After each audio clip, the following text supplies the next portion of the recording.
our club had all of these pieces right here. Now they're wedges, and you have a left side and a right side.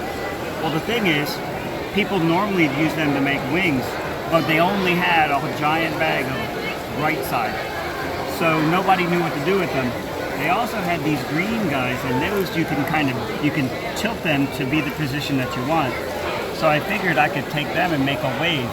But when I did those over and over again, it made that spiral DNA kind of look that I liked. So I said, like, okay, well, why don't I take that and make it spin?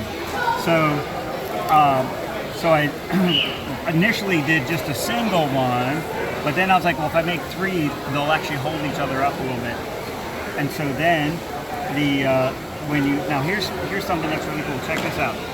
When I move it, so there's an axle that goes up here that turns these arms, right?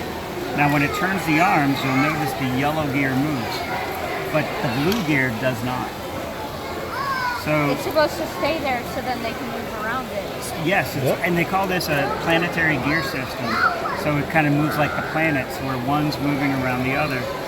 And so then what happened was the only way I could make it work is I had a turntable that had a giant hole in the center, because the new gears that they make are like this one, where they have, see this plus right here? So the plus is the axle, and they don't make any with a hole anymore. So Steve Jackson, he's one of our guys with the Texas Brick Railroad. He told me about these gears. So that gear, okay. This gear is the oldest gear they made. They call them Samsonite gears because Samsonite licensed them off of Lego, and so they made these gear